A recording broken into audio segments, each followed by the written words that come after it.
And there goes the counter. I think we're live. This is going to be fun. They warned me very specifically that even though I can't hear myself, I should not speak loudly and project to the back of the audience.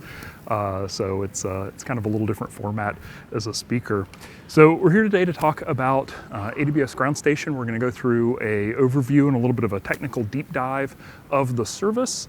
And I'm actually going to, well, let's start, we'll put the agenda up, but before we dig in too much, I wanted to ask, just because I think we're going to get a different mix of people in the audience, by show of hands, how many of the folks that are here today would describe themselves as space experts or coming from a space industry background? Okay, now on the other side, how many of you would describe yourself as cloud experts or IT experts and are coming more from that background? And who was in both camps? Oh, cool. Okay, that's informative. Thank you.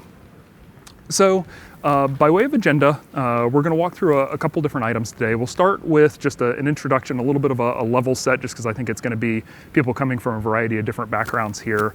We're going to go through the ground station service, its architecture, some of the features of the service, how it works. We'll look at some example architectures, what it would look like in customer environments within a VPC to integrate with Ground Station. Talk a little bit about configuration and scheduling. We'll take a look at the console, and we'll also take a look at onboarding and pricing, how you can get started with AWS Ground Station and what the pricing for the service looks like. So we'll start and level set. Hopefully this is old news to most of the folks here, but just as a level set, we'll talk about what is a ground station really? Well, in its most basic form, ground station provides communications links between the Earth and satellites. I probably should have said the Earth and spacecraft because not all of them are necessarily orbiting, but between the Earth and satellites. We use ground stations to transfer commands, telemetry, mission data back and forth between satellites and the Earth. Most frequently, this is done via radio communications, right? Wireless communication. And we'll be talking about them a lot, but like I've got drawn in the cartoon here, most frequently you'll see, and you're probably all familiar with seeing out in fields in the middle of nowhere, large parabolic reflector dishes that are the antennas that we frequently use to communicate with spacecraft. So when we started talking to customers and early on in the service just went to general availability a couple of weeks back now.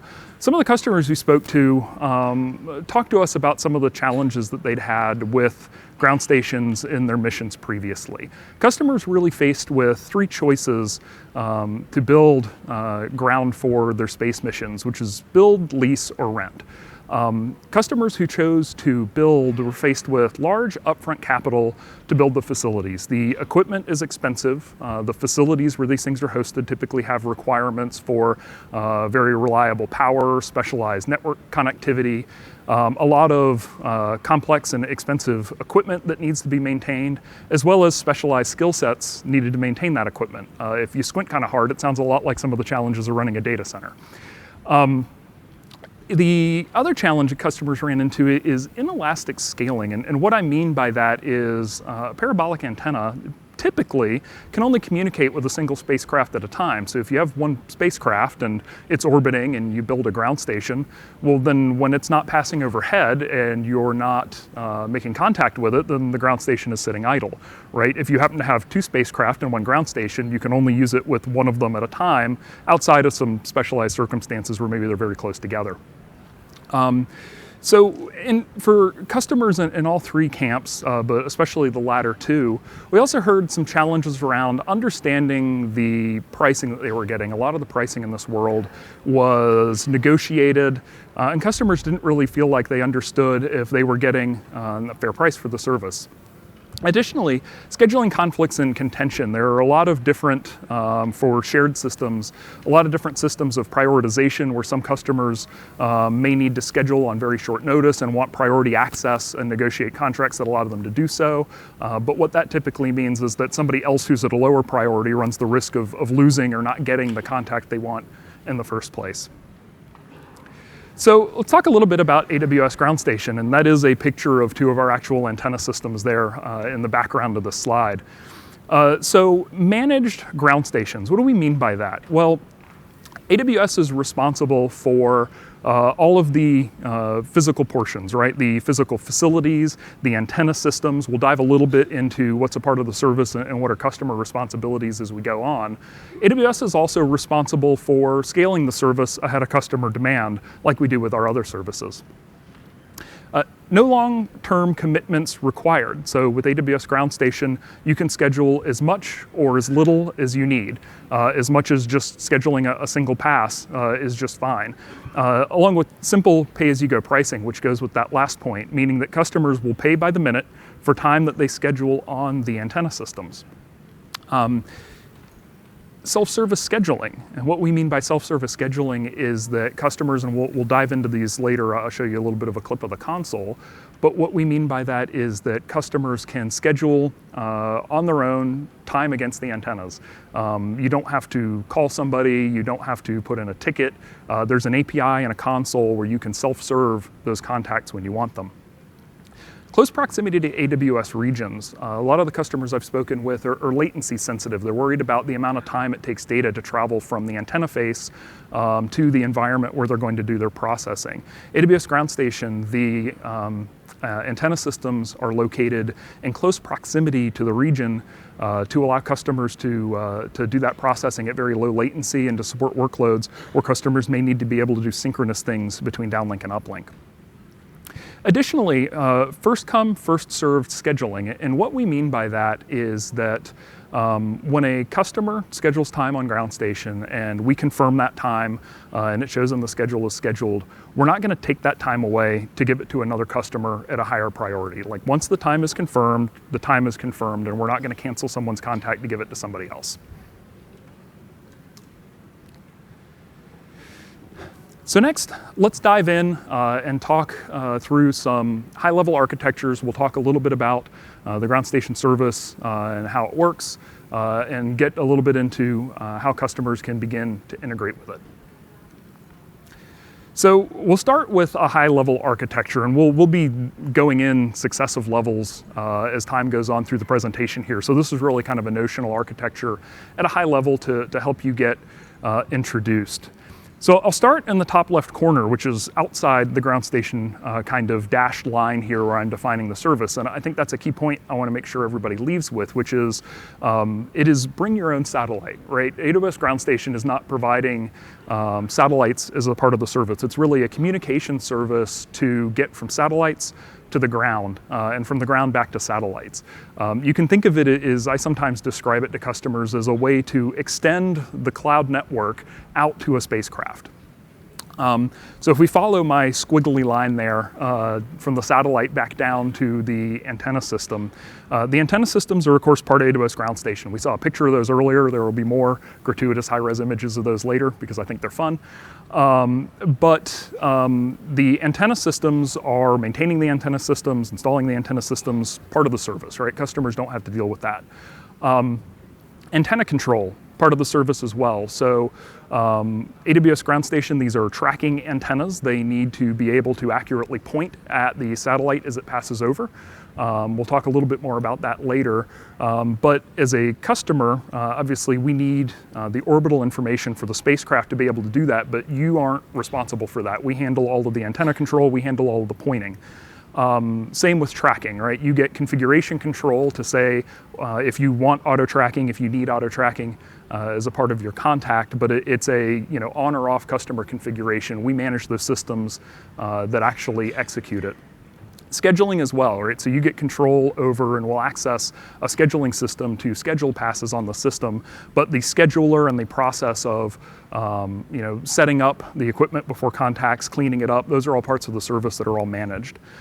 And last, in the bottom right corner, the digitizers and radios, and in reality, you can think about it this way, the entire RF chain all the way through the antenna on through turning that into digital data where we'll send it to you as a customer or accept it for you in the case of transmitting, all managed as a part of the service. From there, we'll cross over to the right-hand side of the diagram and we'll talk about the customer VPC. For those that aren't familiar, a VPC in AWS stands for Virtual Private Cloud. It's a isolated networking environment. You can create multiple of them in your AWS account, and within that environment, customers control all of the networking. You choose your own IP space, you configure firewalls how you see fit, you configure subnets and routing, right? So this is an environment where the customer controls all of the networking. So Ground Station will deliver data and accept data from customers in a VPC using something we call an elastic network interface or multiple elastic network interfaces.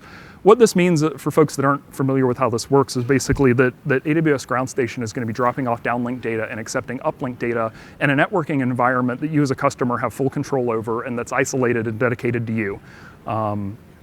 So from that network interface, that digitized data, and we'll talk a little bit more about the formats and standards we're supporting and what that flow looks like, but we'll go to whatever processing architecture is appropriate for the mission. We'll talk about a couple different ones I've put up here as kind of example architectures to discuss, but really you get a lot of flexibility and there's a wide variety of services in this environment that you can take advantage of to your processing. For the sake of discussion here, I just showed that data would drop off to a software radio that's going to be responsible for the modulation and decoding, and then split if we've got mission data and maybe state of health data coming down to mission data processing systems and TT&C systems, tracking telemetry and control that'll handle the two halves of that data and process it from there.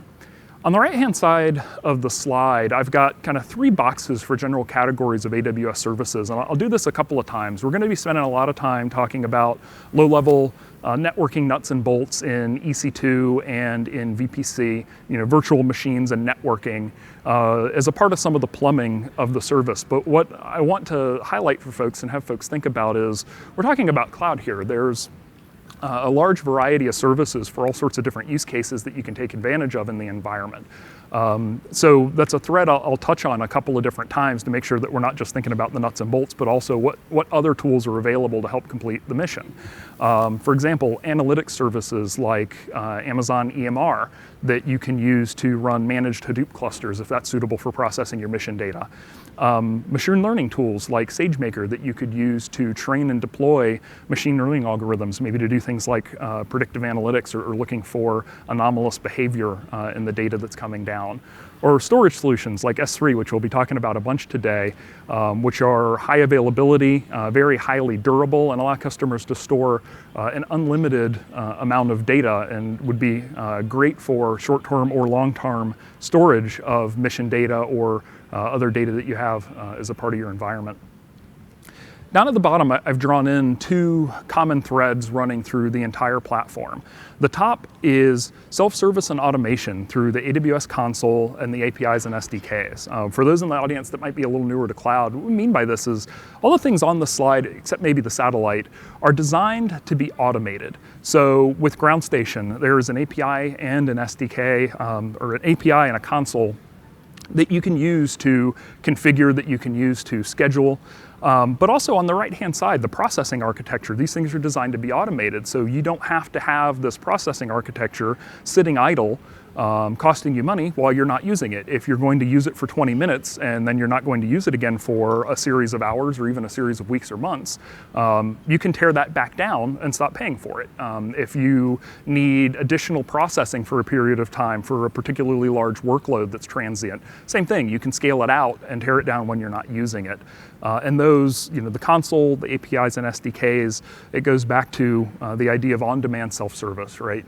Customers provision what they need when they need it, and they pay for what they use. Last, down at the bottom, I wanted to talk about identity and security. Security is our first priority here at AWS, and that's true of Ground Station as well. We have a shared responsibility model here, right? So customers who are taking advantage of Ground Station, securing the ground stations and running a secure service is AWS's responsibility. You rely on us to do that. And then on the other half of that responsibility is the customer environment, where the data is delivered in customer VPCs, and the customer owns that data and can secure that data however is appropriate. You control the firewalls, you control the networking, you can take advantage of other higher level security services within AWS to secure your workload and to monitor your environment. Identity as well.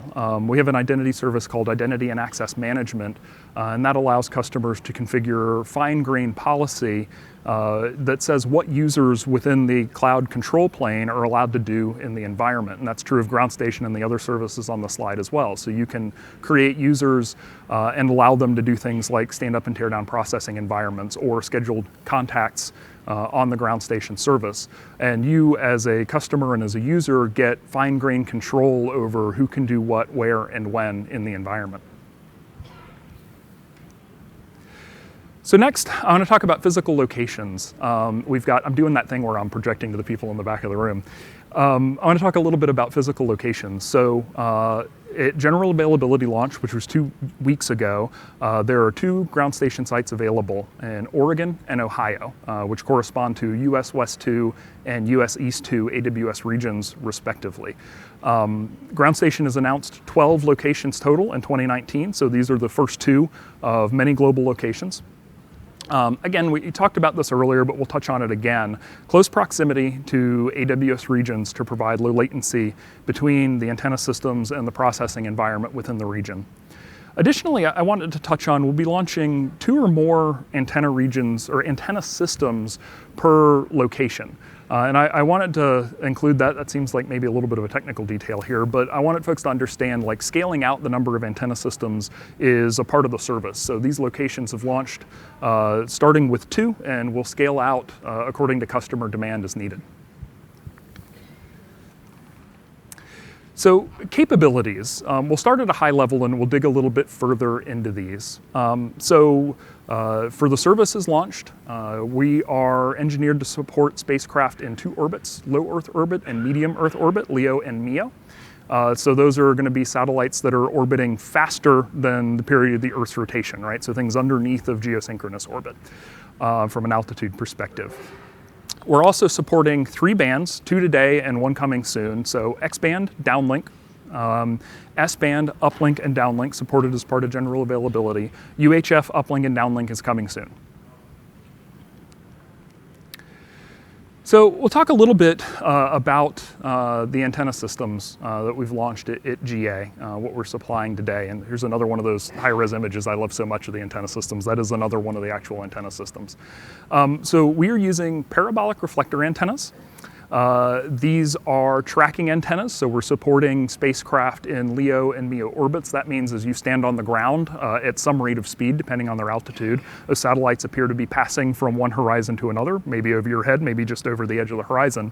So these are tracking antennas that are designed to be able to precisely track those spacecraft from horizon to horizon. Parabolic reflector antennas are very directional, so they need to be very carefully aimed at the spacecraft. These are also 5.4 meter diameter antennas. For the RF engineers in the audience, that generally gives, or maybe for the people that aren't RF engineers, I should say, that generally gives an idea of how sensitive these antennas are, what the gain of them is, knowing the size. So that will help folks that are responsible for it to understand in a general sense whether these will satisfy their link budget, whether they're sensitive enough to be able to work for their mission. I've got another slide where we'll dive even deeper into this, but just as a note, if you've got a use case, if you want to talk in deeper depth about your requirements and link budgets and those kind of details to understand if this will close for your use case, grab somebody from AWS. There will be some contact information at the back of the deck. We can go a little bit more into depth on the specifications of the system and one-on-one discussions. So next, we'll talk about some of the capabilities from an RF perspective of the system. A lot of details on the slide, and we'll also, like all the sessions, these slides will be posted on SlideShare later, so don't worry too much if you wanted these specs and didn't get a photo of them. So in X-band, I want to actually start here and talk about 2 concepts, which is the idea of narrowband and wideband, and this is really AWS terminology to describe a couple of different modes you can use within X-band. And it has some effects on the delivery format, and we'll be talking about this a fair amount through the architectures. So narrowband is defined as up to 54 megahertz of instantaneous bandwidth, right? Which is describing how much spectrum space can be used in a transmission at the same time. For narrowband, we're going to be using a format to deliver data to the customers. Like I said a couple of slides back, right? The RF signal chain is a part of the ground station service. We're going to digitize that data and send it to customers across the network in their VPC where they can continue their processing. So for narrowband, we're going to be using a format that's RF over IP. You'll sometimes hear this called digitized IF. And what that means is the signal will be received, down converted, and then digitized. And that digitized signal will be provided to customers in a UDP packet format called VIDA49. What that means is for narrowband contacts, customers will receive the actual digitized waveform that we received, which means that whatever demodulation or decoding the customer needs to do, they can do however they need to do it to suit their mission. We don't have to specifically support their modulations and codings as a part of their mission. They can do whatever they need to do in their environment. With wideband, we're supporting up to 500 megahertz, and that's 500 megahertz dual pole, meaning you can use 500 megahertz of left-hand and right-hand circular polarized at the same time. We're providing demodulation and decoding as a part of that. So for wideband, instead of sending RF over IP, that digitized IF, instead we are doing the demodulation and decoding as a part of the service and sending customers a demodulated bit stream using something called VIDA49 extension data. So same packet, different type of transmission for that already demodulated and decoded data. And up at the top, we've got the receive frequencies 8,000 to 8,500 megahertz. In S-band, we support narrowband, uplink, and downlink. That's narrowband. Again, that means that'll be up to 54 megahertz of RF over IP in that VIDA49 UDP format. And UHF, which we talked about before, is coming soon. Will also be that narrowband RF over IP. Something else that I want to touch on here is that we are using a UDP format to deliver this data. What that means is because UDP doesn't provide congestion control, reliability, it doesn't provide ordering, right? It's just a datagram standard, is that customers need to provide that ordering and that reliable delivery. In order to do that with this UDP standard, we're using a software called Data Defender that customers will be running on their processing nodes in the environment. And we'll put a bookmark on that. I'll talk about a little bit later what that looks like. So next, let's talk through some example architectures. Before I dig too far into these, I want to set the stage a little bit.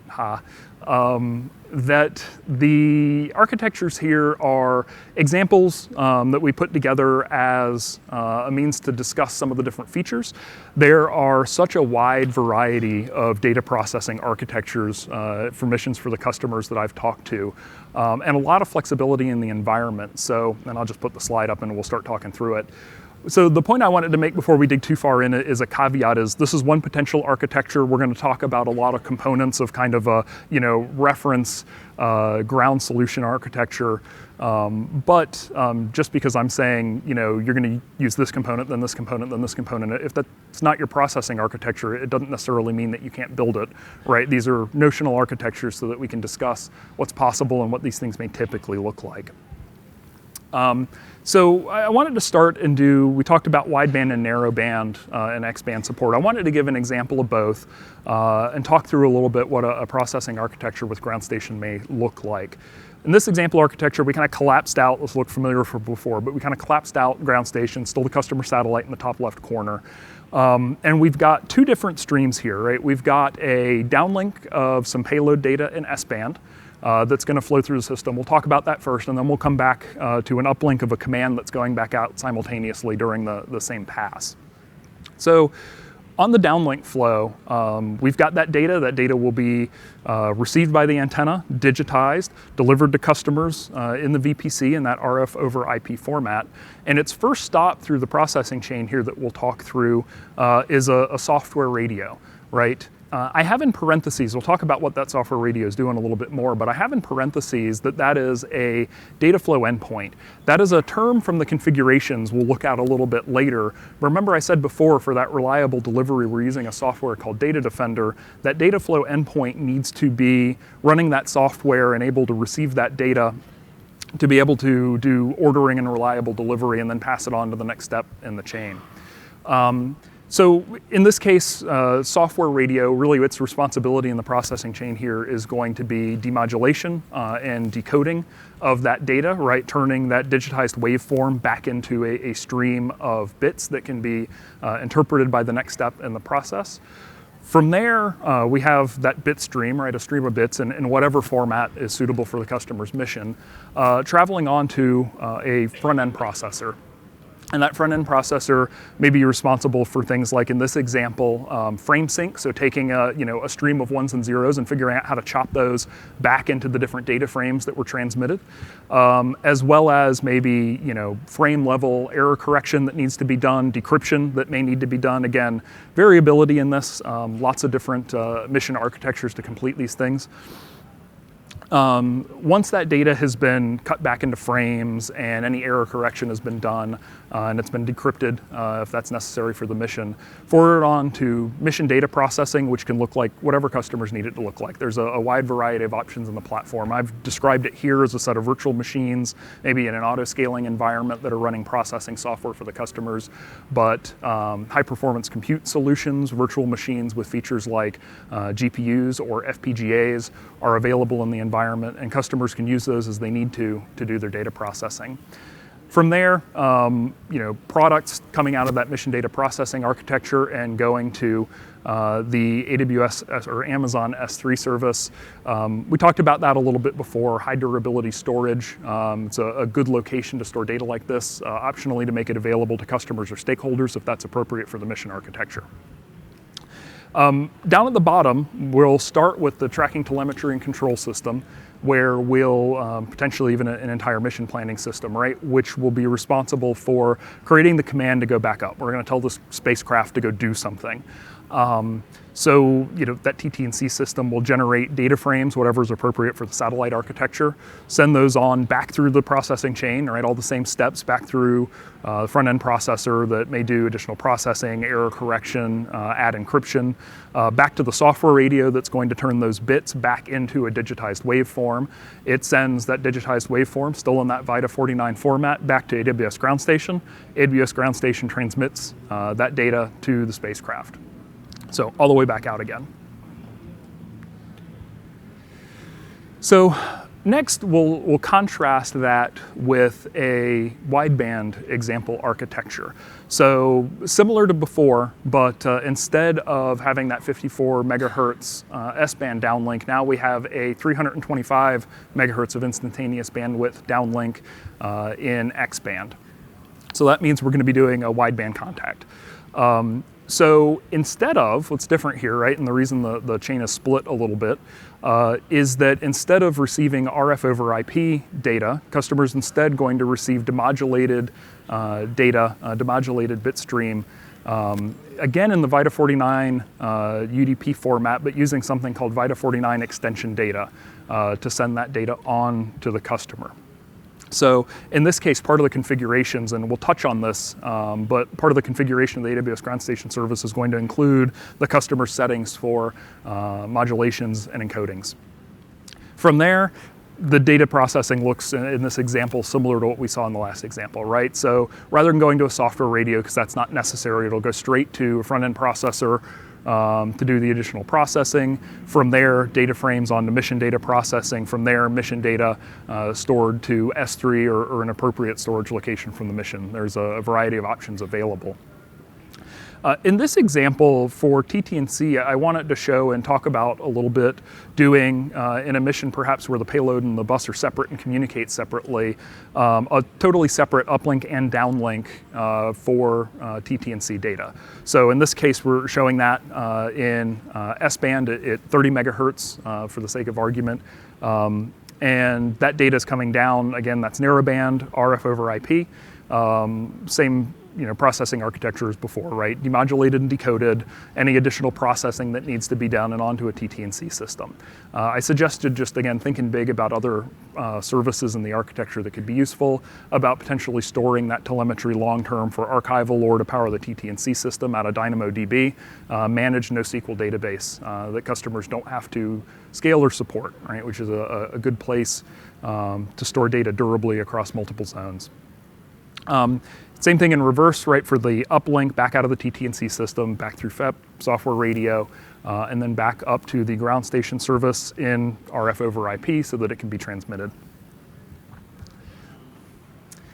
So next, I put this together. This is a little bit of an art of the possible slide, right? So we've zoomed out a level. I've pulled some of the detail out of this, and we're really talking about what sort of things could be possible. Back to that thread of I want to, we're talking about a lot of low-level nuts and bolts and UDP protocols and reliability. I want to keep people thinking a little bit bigger about, as we look at what you can do with a space mission on cloud, what may be possible. So as an example, I zoomed out a little bit. I won't spend a ton of time going back through the first kind of two steps here, right? But maybe out of the front-end processor, instead of sending that directly onto mission data processing, we want a digital recording as it hits that level of what was downlinked right after it's been demodulated, and we're going to store that to S3 for archival reasons. Maybe that's a requirement. But from there, maybe instead of just streaming that data on, we want to take advantage of an Amazon EMR cluster. Again, that managed Hadoop cluster if Hadoop is suitable for the mission data processing, right? Supports a variety of different frameworks like Spark. And from there, Amazon EMR would write that data, the finished products or whatever intermediate step in processing it is, back to S3. But I mentioned earlier, well, we could use S3 to provide this data to stakeholders and customers. Well, you may need an API or a web front end in front of that to do that, right? Maybe another system is going to, automatically request these products. You could build a serverless application, take advantage of Amazon API Gateway, take advantage of AWS Lambda, and build a scalable API or even a internal stakeholder-facing website without having to maintain a whole three-tier web architecture stack, right? You can build a nice light API framework to make this data automatically available to other systems without adding additional virtual machines in this environment that have to be patched and monitored and all the work that comes along with maintaining a virtual machine. You're just responsible for your code. And let's say that that's very successful and there's lots of internal stakeholders that request that data frequently. Well, again, thinking a little bit big here, let's say that we decide to take that customer history request based on what products got used most frequently and use a machine learning algorithm trained and deployed with SageMaker to look at that request history and make inferences about, well, based on what users are using and the types of data they're requesting, maybe I want to go out there and do some automated tasking. Maybe if I've got free cycles available on some of my resources out in space, I'd like to use those to kind of preemptively try to gather data that I think my stakeholders are interested in and get better efficiency out of that and feed that back into some kind of automated commanding system. There's a lot of neat architectures that are possible when you start bringing some of these cloud technologies to bear on space missions. And I put on here a new service that I think will be interesting in this world that we released at reInvent is TimeStream, which is a purpose-built database that's designed for time series data. So like, for example, where you've got data where you're taking a number of measurements over a period of time, it's specifically designed to store those at low cost and make them available at high performance. All right, so let's dive a little bit deeper in here. Next, we're going to talk about data types and configuration. So I mentioned before, AWS Ground Station has both an API and a console. Most of the configuration for the service is done through the APIs. We'll talk, and I've got examples here about mission profiles and various other configurations you'll set up to describe the mission and configure what you want to happen during a pass. Additionally, there's a console that's available for scheduling, and we'll look at that as well, and we'll talk about how you'd interact with the console.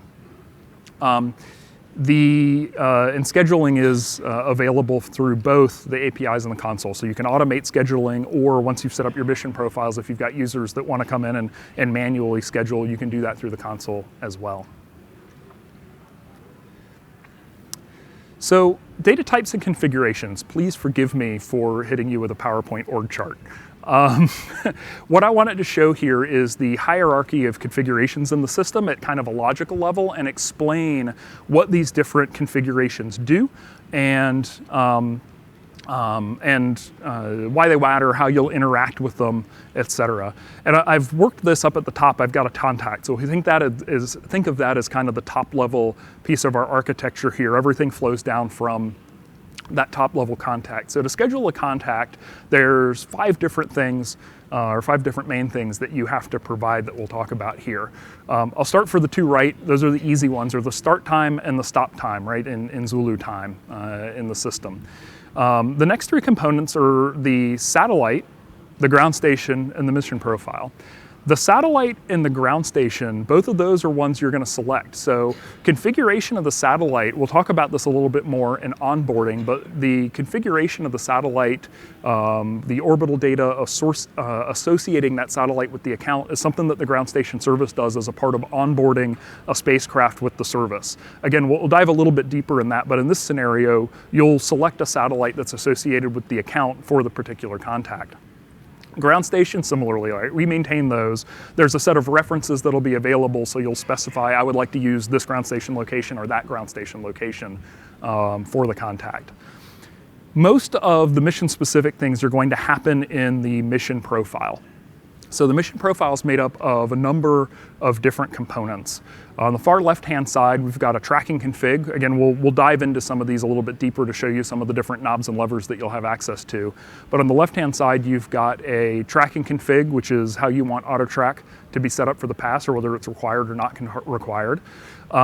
Pre-pass and post-pass duration in seconds. So what those do, the pre-pass and post-pass durations use something called CloudWatch events, and it's a way for AWS Ground Station to send your processing system an alert ahead of and after the pass if you need to do setup tasks immediately before the contact begins, or if you need to do cleanup tasks afterward as a way to say, 2-minute warning, 5-minute warning, whatever you configure it for, so that you can stand up parts of the processing architecture, maybe prepare processes. Additionally, next over, minimum viable contact duration. When you're making a request to the system or looking at the console for available contacts within a window that you might like to schedule on one of the antennas, the minimum viable contact duration lets you tell the system not to bother you with contacts that are too short for your mission, maybe something that's really low elevation. So, that's a customer configurable. You can decide if those are advantageous to you and you want to be aware of them, or whether you want to filter those out because they're not meaningful for the particular mission in question. Last, and most importantly, kind of getting into the meat and potatoes, or maybe tofu and potatoes here, is a series of what we call data flow edges. The data flow edges are a combination of a uplink or downlink config. There's a couple different types of those, as well as a data flow endpoint group. The uplink or downlink config, and we'll look at these in a little bit more depth, will specify things like center frequencies, they'll specify things like bandwidth, and the data flow endpoint group will specify where in your VPC you want that data sent by IP address. So I want this downlink sent to this software radio, I want this downlink sent to this software radio, right? If you're running separate processing architectures for different things that are all happening in the same pass. You can have a number of those because you can do a number of uplinks and downlinks simultaneously, right? So the data structure is actually a list of these to say, this config this endpoint, this config this endpoint, this config this endpoint. The 2 examples I have up here are of an uplink config, which is exactly that. It's data to be transmitted, as well as an uplink echo config, which basically means that whatever went up in the uplink, you'll receive as a downlink if you need that back into your processing architecture to verify what was sent. Others that are available are a downlink config, as well as a downlink config with modulation and coding, or 2 of the other data formats that are available. There we go. So, and again, this is an API, so we're accepting and responding to these in JSON. Hopefully that's readable for the folks in the back. If not, I'll talk through the interesting parts, and the slides will be available later. So on the left-hand side, we've got an example downlink config. This is right out of the API documentation as well, if you want to go review it later. That's available on the website. And in the downlink config, 2 kind of key values, right? One is the bandwidth, the amount of spectrum space that ground station needs to capture and send to you. Second down is a center frequency. In this example, it's 8212.5 megahertz, as well as a polarization. So in this one, we're selecting right-hand circular. and a name to identify it later to make them easy to find. And on the right-hand side is a potential pairing with that. We've got a data flow endpoint. A data flow endpoint specifies an IP address and a port where the data should be sent to. Additionally, it specifies a set of security details. Within those security details is an IAM role. That is what gives Ground Station access to be able to create network interfaces in the account to be able to send that traffic. So as a customer, you create a role that the service puts on, kind of like a glass slipper when it needs it, to take a set of credentials that you limit, but to be able to create a network interface in your environment that it can use to send you that traffic when the time comes. Additionally, on that, you specify a security group. So you get to put a firewall on that network interface that the service adds to your environment, and you get to specify what firewall profile it should use, right? We call that a security group. And additionally, a subnet, what subnet in your environment you want that data to come from when it goes to stand those things up. Next, the tracking config, not nearly as many lines as the last two. This one's pretty straightforward. So a couple of different options, right? You can say that you want auto track as required, you can say that it's preferred, or you can say that it should not be used for your contact, whatever's appropriate for the mission. Next, an example mission profile. So we'll combine all of those together. This has been, clipped a little bit to fit it onto the slide and make it readable, but the essential parts we talked about are there. A name, post-pass and pre-pass durations in seconds, minimum viable contact duration in seconds, the data flow edges. In this example, this is again out of the API documentation, so you can go review this full example in all of its glory. But I snipped out multiple data flow edges to fit it. There's just one listed here. Each data flow edge, again, made up of an antenna config, in this case a downlink, judging by the name, as well as a data flow endpoint where you want that downlink data to be sent in the environment for processing. And then down at the bottom, a reference to that tracking config we created earlier. So you put all these things together and you submit it, and that becomes a mission profile. So when you go to schedule, you select, I want this ground station, I want this spacecraft, I want this mission profile, and I want this start time and stop time. That becomes your contact, right? That's how you configure and schedule a contact. So next, we'll take a little bit of a look at the console, and we'll walk through scheduling in the console. I'm going to talk through some of these boxes and what they mean, and then we'll go from there on to talk about onboarding and pricing. So at the top left, you've got a ground station drop down. You can filter by what location. Right now, you could filter by Ohio or Oregon. In this example here, we've got all of them turned on, although whatever orbit the spacecraft is in, it's only proposing Ohio contacts to us. You've got a satellite referenced by catalog number, right? By catalog number, we mean the NORAD ID of the spacecraft. And status available. We're looking at scheduling a contact, so we're interested in available contacts. You could also filter that out to be everything, or contacts that you've already got scheduled if you want to look at what you've got coming up in the account. Next, we've got a mission profile. This came out of the AWS blog. They were giving an example of configuring just a downlink only pass against Terra. But that mission profile we looked at the next step, available there as a drop-down. You select it. That'll add additional filters to the contacts that are available. A start time and an end time for contacts that you're interested in, and then down at the bottom, a list of available contacts that meet those specifications that you've provided. If you wanted to schedule one of these, like let's say it got clipped off a little bit in the slide, but let's say I like that fourth one down at 74 degrees of maximum elevation. That's a nice long one. I want to schedule that one. I can select that with the radio button, and it's as easy as going up to the top right corner and hitting reserve contact. When I do that, I will get greeted with another kind of pop-up dialog that lets me review one last time my settings before I accept it. I confirm it, and it goes into a scheduling state. You wait a period of time. In the test I did, it was a matter of seconds, and the console will update and it'll say it's scheduled. At that point, once it shows as scheduled, you're scheduled in the system, your time on the antenna is confirmed, and you're good to go.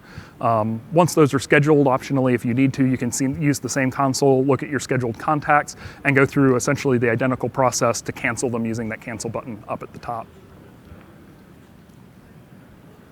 So let's talk a little bit about onboarding. I mentioned earlier that we had an onboarding process, right? As a customer, you can't directly add your own satellites into AWS Ground Station. So the way we're going to do onboarding, and there's another one of those high-resolution antenna pictures I promised you. So the way onboarding works is customers will initially start off by sending us a NORAD ID, your frequency licensing information for whatever the appropriate authority is, like the FCC here in the States or the ITU internationally, as well as your 12-digit AWS account number to that email address, and that'll kick off the process. From there, AWS will reach back out to gather any additional information. And then we have an internal due diligence process we're going through to confirm that the person making a request to associate that satellite with the account has the appropriate rights and privileges to be operating or transmitting to the spacecraft.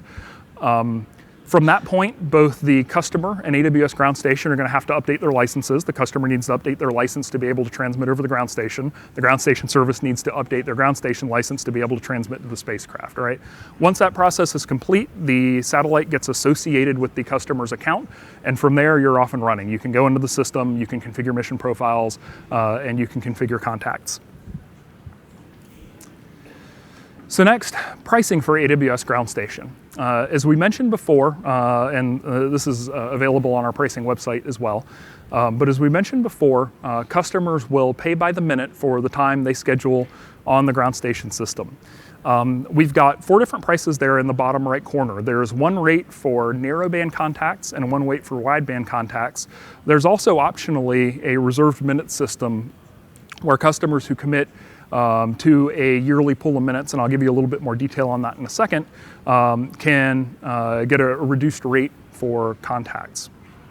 So well, let's dive into that now actually. So for reserved minutes, the way those work is there will be a minimum of 1,800 minutes annually for customers who want to use reserved minutes. So optionally, they cannot. You can just schedule on demand like I talked about before. For customers who are going to be using it regularly throughout the year, 1,800 minutes or more, and what that amounts to is 150 minutes per month. So we take that yearly total, we divide it up monthly, and it becomes a minimum target of 150 minutes a month, optionally more if customers would like to. For reserved minutes, customers get access to schedule a little bit earlier than on demand. So customers who are using reserved minutes can schedule up to 21 days in advance with the AWS Ground Station service, up to 24 hours in advance. They'll be able to schedule after that, but what that means is for reserved minutes, you have to schedule more than 24 hours in advance to use reserved minutes. If you schedule after that, it'll be considered on demand and you'll pay the on-demand rates for those.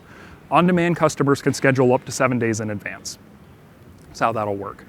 I talked about wideband and narrowband. We've got those 2 rates. The way wideband is going to work is for any contact that has a wideband downlink as a part of it, will be charged at the wideband rate, right? The whole thing will be charged at the wideband rate.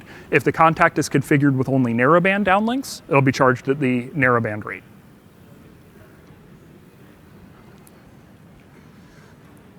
So next, some getting started information.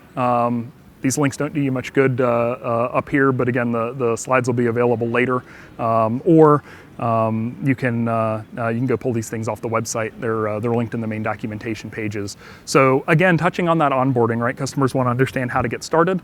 Email address there. There's the 3 key pieces of information. Also, reach out if you're getting ready to start building a satellite mission and you want to start working. Of course, you're welcome to reach out to us and get more information, and we can start discussing.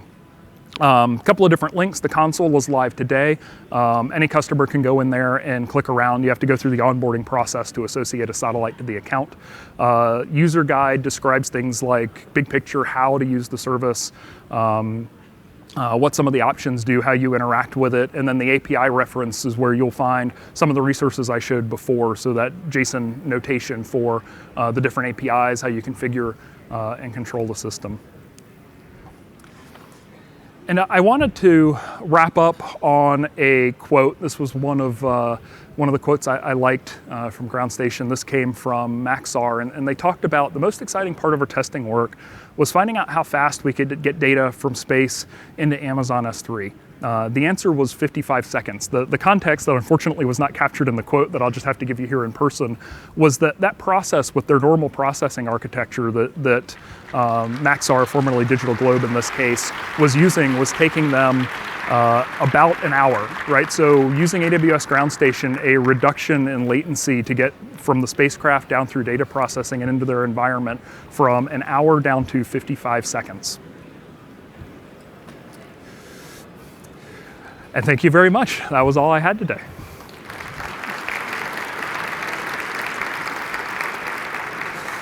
I'll be hanging around outside, so if anybody's got questions or wants to catch me, there's a post out in the hallway.